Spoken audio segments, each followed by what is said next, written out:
In a world where enrollment is falling and tuition checks are bouncing, one presentation will change everything. From domestic decline to global opportunity. This isn't just a pivot, this is survival. Buckle up, folks. We're about to drop some knowledge bombs that'll make your endowment feel inadequate. Welcome, everyone. Today we're talking about the elephant in the boardroom, the 2025 enrollment cliff. And yes, it's exactly as fun as it sounds. Grab your coffee. You're gonna need it. Ah, yes. Look at that beautiful chart. See that lovely upward trend from 2008? That's what hope looks like. And see that drop after 2025? That's what happens when people stop having babies during a recession. Who knew the Great Recession would have a sequel? The Great Recession, 18 years later, coming to a campus near you. Here's our vulnerability profile, or as I like to call it, 3 ways to know you're in trouble. Low selectivity, because when you accept everyone, no one feels special. High tuition reliance, 80% of your budget riding on 18-year-olds making good decisions. What could go wrong? And limited endowment buffer, the financial equivalent of having no emergency fund when your car's check engine light comes on. Key insight. This is mathematically certain. The babies weren't born. You can't enroll students who don't exist. The Northeast and Midwest are about to become the Rust Belt of higher education. Sleep well tonight. But wait! There's good news! While American teenagers are becoming an endangered species, the rest of the world is sending their kids everywhere. Check out India. 190,000 students studying abroad in 2013. And by 2017, boom, 332,000. That's a 74% increase. That's not growth, that's a rocket ship. Here's the thing. Global student mobility is being completely redrawn. India isn't just sending students anymore. They're becoming hybrid nations, both sending and receiving. It's like they're playing both offense and defense. Meanwhile, we're over here worried about whether Gen Z will even apply to college. China's got the volume, sure, but India? India's got the momentum. And momentum, my friends, is what we need right now. Time to update that recruitment strategy from "please someone apply" to "let's get strategic about where we recruit." Ladies and gentlemen, meet your new best friend, the striver.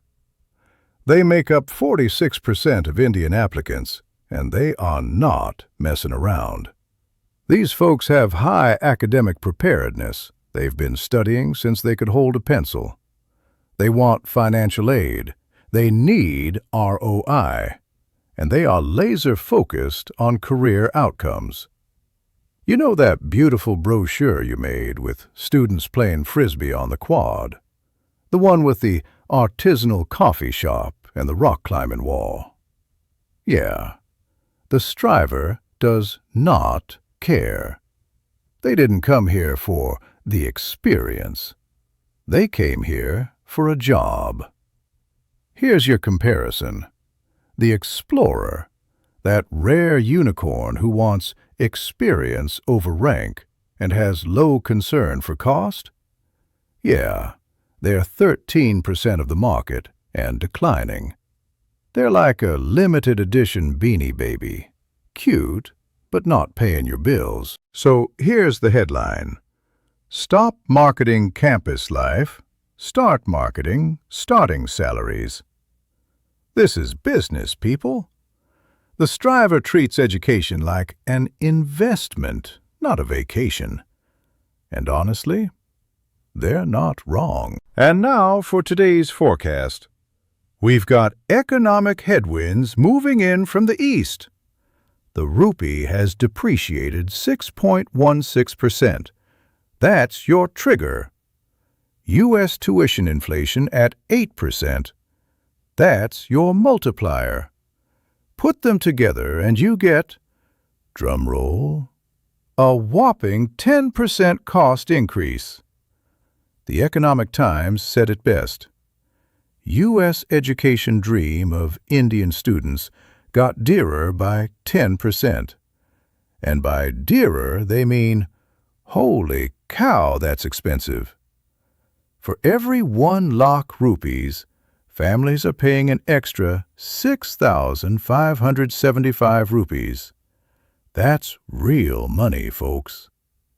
So you've got international tuition at $48,510 per year, already eye-watering, plus inflation, plus currency depreciation. The striver is looking at this like a bad Tinder date. Expensive, high maintenance, and questionable ROI. But here's the thing. This is where your financial aid strategy becomes your secret weapon. Loans, scholarships, work-study, these aren't just nice-to-haves anymore. They're the difference between applied and enrolled. Time to get creative with that money, people. And here comes it, Delhi, with a massive move, jumping to 123 in the global rankings. IIT Bombay holding steady at 129. IIT Madras enters the top 200. The crowd goes wild. Here's the uncomfortable truth. Your safety school reputation? Yeah, you're now competing with 54 globally ranked Indian institutions. That's a 5-fold increase since 2015. The IIT system isn't just improving, they're sprinting up the rankings like they've got something to prove. IIT Delhi is in the top 50 globally for employer reputation. Let me say that again. Top 50 globally for employer reputation. You know, that thing the striver cares about most? So when American mid-tier universities are like, "Come study with us," Indian families are looking at their world-class domestic option that costs a fraction of the price and asking the million-rupee question, why would we do that? The home front threat is real, people. You're not just competing with other U.S. schools anymore. You're competing with institutions that are better, cheaper, and closer to home. Game on. Welcome to the shadowy world of third-party recruitment agents. Cue ominous music. Let's look at this flowchart. Student gives trust and fees to the agent. Agent sends applications to university. University sends commissions back to agent. It's like a triangle of, let's call it, misaligned incentives. The operational risks? Oh boy. 16 out of 25 agencies failed to disclose their relationships with universities. That's transparency failure at Olympic levels. 100%, yes, 100% of Indian agencies required personal data before they'd even tell you the price. That's like a restaurant making you give them your social security number before showing you the menu. And application manipulation? These agencies are offering to edit essays, and by edit, they mean write them. They're banking successful statements and recycling them like last season's fashion. It's the educational equivalent of catfishing. This is your brand reputation riding on middlemen with questionable ethics. You're essentially outsourcing your admissions integrity to people who operate in the shadows. Is that the strategic recruitment plan? Because if it is, we need to talk. Let me paint you a picture of the international student experience in America. You apply to twice as many jobs as domestic students, because apparently hope springs eternal. Only 25% of you get internships, compared to 42% of domestic students. Then comes the conversion cliff. You receive 30% fewer offers. And your final employment rate? 44.6% versus 62.1% for domestic students. So let me get this straight. International students are putting in more effort for fewer results. They're like hamsters on a wheel, running twice as fast and going nowhere. This isn't a pipeline, it's a gauntlet. And remember, these are the strivers, the ones who came here specifically for career ROI. They're looking at these numbers like, I paid how much for this employment rate? This creates a structural barrier to your value proposition. You can't market career outcomes when the outcomes are, gestures vaguely, this. Houston, we have a problem. Oh, good. We've made it to everyone's favorite topic, visa anxiety. Let's look at employment by citizenship. Philippines at 83%, not bad. India at 76%, okay, respectable. China at 69%, getting concerning. Saudi Arabia at 66%, yikes. And now, ladies and gentlemen, feast your eyes on the H-1B lottery gap, which is less like a lottery and more like a Hunger Games for work authorization. You've got visa volatility, because who doesn't love uncertainty? Political rhetoric. Nothing says welcome like being a political football. And work authorization limits, because artificial scarcity makes everything better. Here's a real quote from an engineering graduate from India. I don't believe the visa immigration policies enable me to be flexible with my career or fully utilize my array of skills. Translation: I paid $200,000 for an education I can't fully use because of paperwork. So your international students are academically prepared, highly motivated, paying full tuition. And then we tell them, good luck with the H-1B lottery. It's like selling someone a car with no guarantee they'll get a driver's license. That's your competitive advantage, really? And now, the moment you've all been waiting for. It's time for, if you could start over, would you make the same mistake twice? Let's see how our contestants did.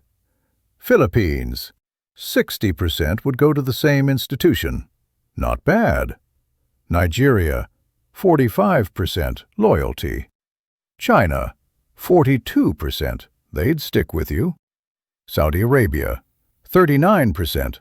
They're on the fence.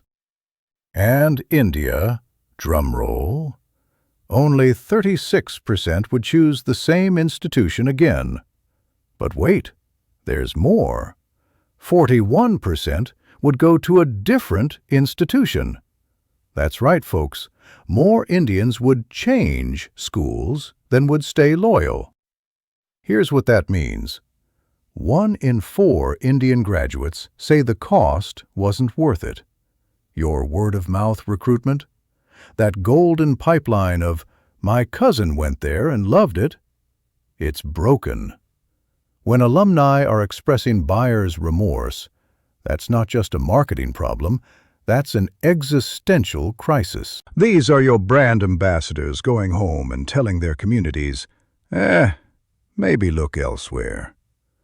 That's not the alumni network you want. That's the alumni network that closes your doors. All right, board members, time to put on your governance hats. Here are the questions you should be asking. And if you're not asking them, well, that's a problem.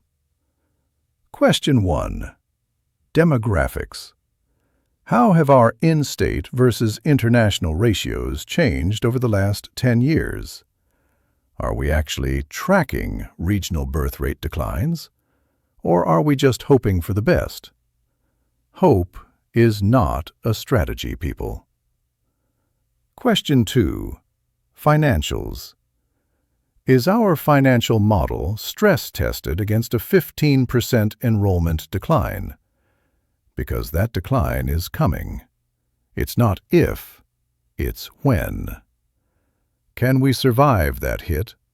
Or are we going to be the next small liberal arts college closing its doors? Question 3. Recruitment. How are we adapting to non-traditional students, adult learners, military-affiliated folks? These are people who actually want education and can pay for it. Are we reaching them? And question 4. Student success. Are we supporting first-generation and low-income students? Because retention is revenue. Every student who drops out is tuition dollars walking out the door. These aren't academic exercises. These are strategic imperatives. Time to move from passive observation to active inquiry. Your fiduciary duty demands it. Okay, time to flip the script from good luck after graduation to we're with you every step of the way. Say goodbye to student services and hello to career integration. First up, visa literacy. Integrate immigration advising directly into career counseling early. Not at graduation, early. American universities doing it with their reentry program. Don't leave legal strategy until students are crying in your office at commencement. Second, employer education. Create specific guides for local companies on how to hire international students via CPT and OPT. Demystify the process. UC Berkeley made an employer guide. Spoiler alert, employers don't know how to hire international students because the system is complicated. Help them help you. And third, networking. Facilitate structured interaction between domestic and international students. Break those international bubbles. Michigan State's got coffee hour. It's brilliant. Students with lower soft skill confidence need structure, not vague go network advice. This isn't rocket science, people. It's intentional design. Stop treating international students like regular students with accents. Treat them like customers with specific needs who paid you a lot of money to deliver outcomes. So you're competing with IIT Delhi's global rankings and their fraction of the cost tuition. How do you win? Simple. Leverage what they can't replicate. Check out this beautiful Venn diagram of strategic advantage. You've got 3 circles: specialist research, your niche STEM programs and cross-disciplinary collaboration. Alumni power, leverage the diaspora as mentors, not just donors. And flexibility, interdisciplinary freedom that rigid systems can't match. IITs are amazing at engineering, but can a student double major in computer science and philosophy? Nope. Can they pivot from biology to business analytics in their junior year? Not easily. Can they access Silicon Valley alumni from mentorship? Chef's kiss. That's your advantage. You've got specialist research that's world-class. You've got an alumni network that spans the globe. And you've got flexibility in curriculum that allows students to adapt as the job market changes, which, spoiler alert, it will. When competing against rising IITs and low-cost local options, you must leverage these unique assets. Stop competing on price. You'll lose. Compete on differentiation. That's how you win. This is your last chance. After this, there is no turning back. You take the blue pill, the story ends. You stay in status quo, and you believe whatever you want to believe about enrollment. You take the red pill, you embrace the strategic pivot, and I show you how deep the enrollment cliff goes. Path A, status quo. This is the comfortable path, reliance on shrinking high school demographics, that lovely negative 15%. Passive international recruitment, you know, the if we build it, they will come approach that hasn't been working. This path leads to one place: contraction, layoffs, program cuts, campus closures, death by 1,000 budget meetings. Path B, strategic pivot. This is resilience, baby. Diversified domestic pipelines, adults, military-affiliated, non-traditional students. Operationalize retention as revenue, because keeping students is cheaper than recruiting new ones. Invest in international career services. Actually deliver on that employment promise. 2 paths, 2 futures, 1 choice. Choose wisely. Because the market won't wait for you to make up your mind. Here's the truth. The pivot is not just about survival. Anyone can survive. This is about redefining your institution's value in a borderless economy. Acknowledge the demographic reality. The cliff is real, and denial is not a strategy. Target the striver with an ROI-focused value proposition. Speak their language. Mitigate ethical risks in the recruitment channel. No more black box agents. And deliver on the promise of employability, because promises without results are just, well, they're lies. This isn't just about keeping the lights on. This is about thriving in a global era. This is about being an institution that matters, not just to local students, but to ambitious strivers halfway around the world who see education as their ticket to a better life. The world is changing. The question is, will you change with it? Will you be the institution that adapts, innovates, and leads? Or will you be the cautionary tale other schools study in their board meetings? The choice is yours. The time is now. Let's get to work.